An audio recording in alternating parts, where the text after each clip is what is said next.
এই স্বাস্থ্যসেবা ইউনিটগুলোর দায়িত্ব পালনের জন্য বর্তমান সরকার ধারাবাহিকভাবে সারা দেশে 1 লক্ষ হেলথ কেয়ার নিয়োগ দেওয়ারও একটি পরিকল্পনা বা সিদ্ধান্ত রয়েছে। চিকিৎসকগণই কিন্তু সত্যিকার অর্থে মানুষের বিপদের বন্ধু। এটি আমার নিজের ঘর দিয়ে আমি বুঝতে পারি।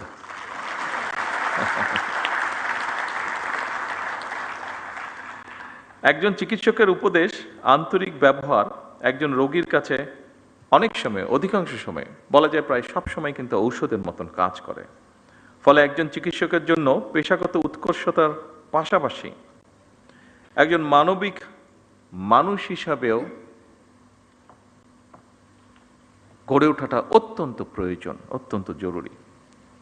যে কোনো শ্রেণী পেশার মানুষের চেয়ে চিকিৎসা পেশার ভূমিকা সবচেয়ে বেশি এবং গুরুত্বপূর্ণ। এমন বাস্তবতায় আজকের উপজেলা স্বাস্থ্য এবং পরিবার কল্যাণ কর্মকর্তাদের এই সম্মেলন অবশ্যই এই জাতির জন্য বা এই দেশের জন্য অত্যন্ত তাৎপর্যপূর্ণ। দেশের স্বাস্থ্য ব্যবস্থা এবং প্রাসঙ্গিক বিষয় এতক্ষণ বিভিন্ন বক্তা অত্যন্ত গুরুত্বপূর্ণ বক্তব্য রেখেছেন। বর্তমান সরকার সুস্বাস্থ্যের বাংলাদেশ এরকম একটি দেশ ধীরে ধীরে গড়ে তুলতে চায়। জাতীয় নির্বাচনের আগে আমরা জনগণের কাছে স্বাস্থ্য নীতির রূপরেখা তুলে ধরেছিলাম। চিকিৎসা ব্যবস্থায় বর্তমান সরকারের নীতি হচ্ছে prevention is better then cure, প্রতিকারের চেয়ে প্রতিরোধী উত্তম। নিশ্চয়ই আপনাদের অভিজ্ঞতার আলোকেও এ কথাটি আপনারা বলবেন। আমরা যদি রোগের শুরুতেই রোগ প্রতিরোধের ব্যবস্থা নিতে পারি, তাহলে রোগের বিস্তার মোকাবেলা অনেক বেটারভাবে সম্ভব। আমাদের এই নীতি বাস্তবায়নে উপজেলা স্বাস্থ্য ও পরিবার কল্যাণ কর্মকর্তাদের ভূমিকা, অর্থাৎ আপনাদের ভূমিকা অনস্বীকারযোগ্য। দুঃখজনক হলেও সত্য, বর্তমানে বিশেষজ্ঞ চিকিৎসক, বিশেষায়িত হাসপাতাল অথবা উন্নত ল্যাব প্রায় সবকিছুই শহর কেন্দ্রিক, কিংবা আরও সুনির্দিষ্টভাবে যদি আমরা বলতে চাই তাহলে অবশ্যই রাজধানী ঢাকা কেন্দ্রিক। এরকম বাস্তবতা থেকে বেরিয়ে এসে যদি আমরা জেলা উপজেলা ভিত্তিক হাসপাতাল কিংবা ক্লিনিকগুলোর মাধ্যমে উন্নত চিকিৎসা সেবা নিশ্চিত করতে পারি বা চাই, তাহলে বিশেষজ্ঞ চিকিৎসকগণ যেন জেলা উপজেলায় চিকিৎসা সেবা দিতে স্বাচ্ছন্দ্য করবেন। অপরদিকে রোগীদেরকে শারীরিক এবং আর্থিকভাবে আরও কষ্ট করে ঢাকামুখী হতে হবে না। শহর এবং গ্রাম অঞ্চলে স্বাস্থ্যসেবা প্রাপ্তির ক্ষেত্রে বৈষম্য দূর করা বর্তমান সরকারের অন্যতম একটি প্রায়োরিটি। বৈষম্য দূর করে স্বাস্থ্য সেবার বিকেন্দ্রীকরণের লক্ষ্যে আমরা ইতিমধ্যেই পদক্ষেপ গ্রহণ এবং বাস্তবায়নের কাজও ধীরে ধীরে শুরু করেছি। যদিও এটি আমরা সকলেই বুঝি, এই কাজটি 1 মাস কিংবা 1 বছরেই বাস্তবায়ন করা সম্ভব নয়। সম্মানিত সকল উপস্থিতবৃন্দ, বিভিন্ন পরিসংখ্যান এবং স্বাস্থ্য বিশেষজ্ঞগণ বলেন যে দেশের মোট মৃত্যুর 71% অসংক্রামক রোগের কারণে হয়ে থাকে। সংক্রামক রোগ প্রতিরোধে উপযুক্ত সচেতনতা সৃষ্টি করার পাশাপাশি অসংক্রামক রোগ প্রতিরোধ এবং নিয়ন্ত্রণে ইতিমধ্যে প্রণীত যৌথ ঘোষণা বাস্তবায়নের কাজ শুরু হয়েছে।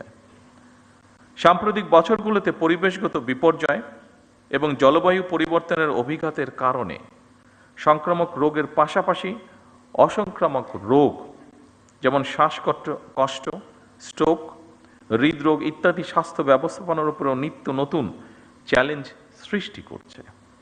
এবং এসব কারণেই উপজেলা পর্যায়ে গুরুত্ব সহকারে ডায়াবেটিস এবং উচ্চ রক্তচাপের মতন অসংক্রামক রোগের স্ক্রিনিংও নিয়মিত করা প্রয়োজন। উপস্থিতিবৃন্দ, জীবনযাপনের ধরন পরিবর্তন করার ব্যাপারেও জনগণের মধ্যে অবশ্যই সচেতনতা তৈরি করাটা অত্যন্ত জরুরি, যা আপনাদের মাধ্যমে করাটা অনেক সহজ। আমার কাছে আরেকটি বিষয় মনে হয়, সেটি হচ্ছে ভেজাল এবং পুষ্টি সচেতনতা খাদ্য নিশ্চিত করা শহর হচ্ছে জেলা পর্যায়ে, উপজেলা পর্যায়ে বেশি সহজ। কারণ প্রতিরোধ ব্যবস্থাপনায় জনস্বাস্থ্য সুরক্ষার মৌলিক ভিত্তি। আমাদের সরকার, বর্তমান সরকার বিশ্বাস করে ইউএইচএফ এর পিএর অর্থাৎ উপজেলা স্বাস্থ্য ও পরিবার কল্যাণ কর্মকর্তাগণ বাংলাদেশের স্বাস্থ্য ব্যবস্থার মূল চাবিকাঠি।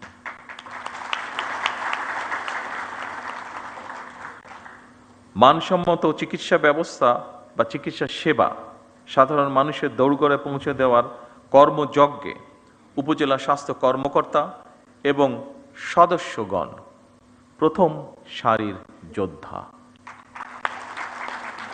হেলথ কেয়ার ম্যানেজমেন্ট এবং হেলথ কেয়ার অ্যাডমিনিস্ট্রেটিভ ম্যানেজমেন্টের একটি অপরটির সঙ্গে অঙ্গাঙ্গিভাবে জড়িত।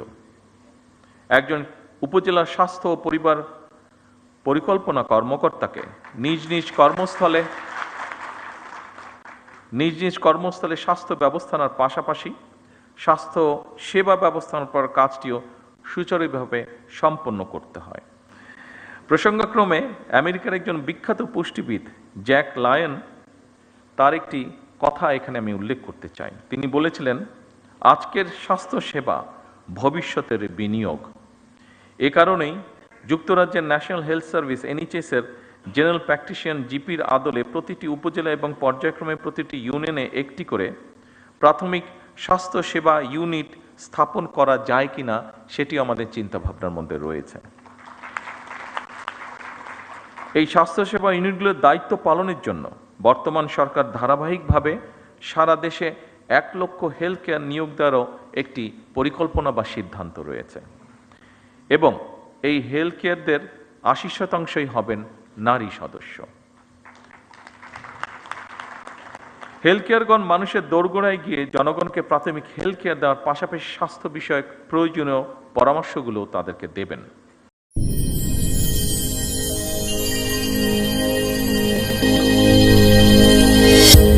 ভিশন 24 দৃষ্টিতে বিস্ময়।